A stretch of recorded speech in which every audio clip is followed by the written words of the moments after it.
증권통 투자 업데이터 시간입니다. 먼저 첫 번째로는 개장 전에 중요한 리포트들 함께 살펴보겠습니다. 네, 오늘 첫 번째 종목은 SK하이닉스고요. 메리츠증권 리포트입니다. 저점에서는 굳이 안 판다라는 제목을 함께 달았는데요.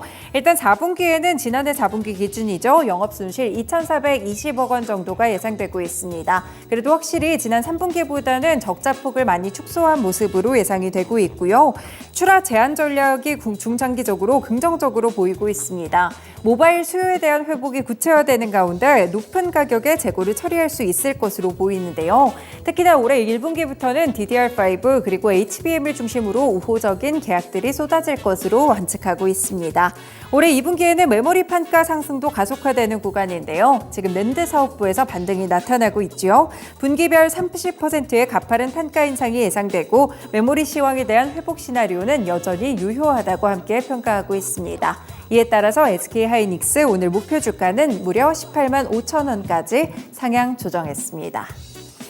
네, 두 번째 종목은 아모레퍼시픽이고요. KB증권 리포트입니다. 아직까지는 좀 사업에 대한 우려감이 남아있는 상황인데요. 기존 사업들을 보시면 걱정이 여전합니다. 특히 중국 법인의 경우 올해 영업 적자 228억 원이 예상되고 있는데요. 조금씩 적자를 줄여가고는 있지만 현재는 중국인 관광객 수 회복 속도도 지지부진하기 때문에 중국 법인을 포함해서 면세까지 매출에 대한 부분들 긍정적인 전망은 나오지 않고 있습니다. 일단 면세 마진이 좀 악화되고 있는데 그나마 다행인 점은 순수 내수 채널의 마진이 개선돼서 이를 상쇄해준다는 점인데요. 그리고 미국과 유럽 시장에서도 괄목할 만한 성장을 보여주고 있고요. 지금 계속 발목을 잡는 쪽은 중국입니다. 중국에서는 모든 브랜드의 매출이 하락할 것으로 보이는 가운데 결국에는 코스알엑스의 실적이 아모레퍼시픽의 주가 형방에 가장 큰 역할을 할 것이라고 평가했고요. 다만 현 시점에서는 목표 주가 17만 원까지 상향 조정했습니다. 네, 세 번째 종목은 한미약품입니다. 한양증권 리포트고요. 메쉬 대장주다라고 평가하고 있는데요. 이 메쉬는 비알코올성 지방간염으로 보시면 되겠습니다. 바로 이 분야에서 글로벌 리딩 기업으로 도약하고 있는 한미약품인데요. 이 메인 신약 파이프라인 두 가지가 모두 이 관련된 적응증을 가지고 있고요. 1분기에 일라이릴리가 젯바운드의 메쉬 임상 2상을 발표하고 3월에도 마드리갈 파마슈티컬스가 최초 치료자의 허가를 받게 됩니다. 그렇게 된다면 기대감이 같이 몰릴 수 있다는 점에서 한미약품을 주목해보자라는 리포트고요. 그리고 에포시페그 트루타이드의 경우에 임상 비상을 진행하고 있습니다. 전 세계에서 가장 빠르고요. 3중 작용제 효과가 더 좋았다고 하는데요. 큰 규모의 라이선스 아웃 딜이 나올 수 있다고 보고 있는 가운데 밸류에이션은 현재 역사상 최저 수준에 도달하고 있습니다. 그래서 주가까지 매력적으로 평가하면서 오늘 한미약품의 목표 주가는 무려 50만 7천 원까지 상향 조정했습니다. 마지막 종목은 NC소프트 보겠습니다. 하나투자증권 리포트인데요. 오늘 하나투자증권에서는 게임주들에 대한 목표가를 일제히 하향 조정했습니다. 그 가운데 NC소프트 보시면 지난 4분기 기준으로 영업이익 126억 원이 예상되고 있는데 컨센서스를 현재 하회할 것으로 보입니다. 이 매분기 하락세를 나타내던 리니지 IP 매출은 추가적으로 감소했다고 보실 수 있겠고요. 인건비와 마케팅비는 오히려 늘어났는데 신작과 지스타 관련으로 3분기 대비 조금 더 증가했다고 보시면 되겠습니다. 그리고 이번에 공개했던 신작 TL의 경우에는 낮은 기대치에도 불구하고 이를 밑도는 모습이었는데요. 사실 오픈한 초기에도 이 서버 혼잡이 전혀 없었고요. 증설도 없는 상황입니다. 글로벌 출시가 남아있기는 하지만 흥행 성과에 대한 근거가 필요한 시점이라고 보고 있는데요. 올해 영업이익은 1,319억 원이 전망되고 있고요. 모바일 게임들의 매출 하락세는 서서히 일단락되고 있지만 주가나 실적에 대한 트리거가 여전히 부진한 상황이라는 점을 주목하고 있습니다. 이에 따라 목표 주가는 29만 원까지 하향 조정했습니다. 네, 이렇게 개장 전에 중요한 리포트들 함께 정리해봤고요. 다음으로는 주요 일정 살펴드리겠습니다.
네, 이어서 오늘 주요 증시 일정 함께 살펴보도록 하겠습니다. 오늘 국내 증시에 영향을 줄 수 있을 만한 첫 번째 일정 확인해 보도록 할 텐데요. 우선 미국으로 가보도록 하겠습니다. 오늘 테슬라의 4분기 전기차 인도 건수가 발표되는 날인데요.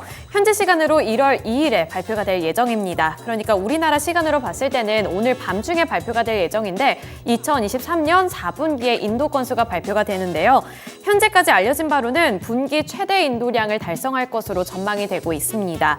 연간 180만 대 인도 목표도 달성할 수 있을 것으로 예측이 되고 있는 가운데 4분기 인도량은 약 47만 3천 대를 기록할 것으로 예상이 되고 있고요.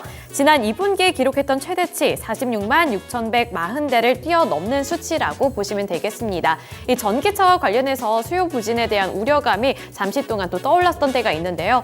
이번에 테슬라가 발표하는 인도 건수 함께 확인해 보시면서 올 한 해도 잘 대비해 보시면 좋을 것 같습니다. 네, 이어서 두 번째 일정 함께 확인해 보시죠.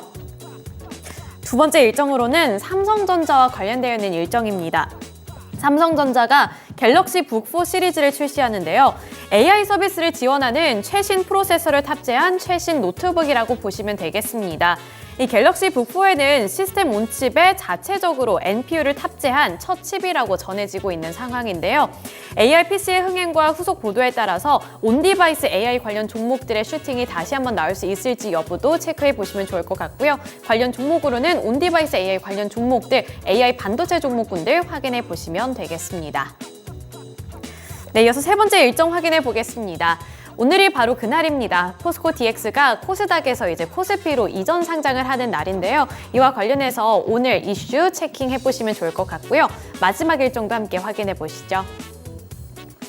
마지막으로는 전기차 폐배터리 등 7종 순환자원 지정 등에 관한 고시가 시행될 예정입니다. 어제부터 이 순환자원 지정 등에 관한 고시가 시행이 됐는데요. 전기차 폐배터리가 침수나 화재, 변형, 파손 등이 없고 셀이 훼손이 돼서 유해물질이 유출되거나 화재나 폭발 등 이러한 위험이 없을 경우에 폐배터리를 셀 단위로 분해하는 것이 아닌 본래 성능으로 복원을 해서 재사용을 하거나 에너지 저장 장치, 비상전원 공급 장치 등의 제품으로 제조하는 것이 가능하게 될 전망입니다. 이에 따라서 이 폐배터리 관련 종목들 눈여겨보시면 좋을 것 같고요. 대표적인 종목으로 성일하이텍 그리고 세빛캠 등이 있다는 점 참고해 보시면서 오늘 올해 첫 거래일 잘 대비해 보시길 바라겠습니다. 이렇게 오늘 주요 증시 일정까지 함께 체크해 드렸습니다.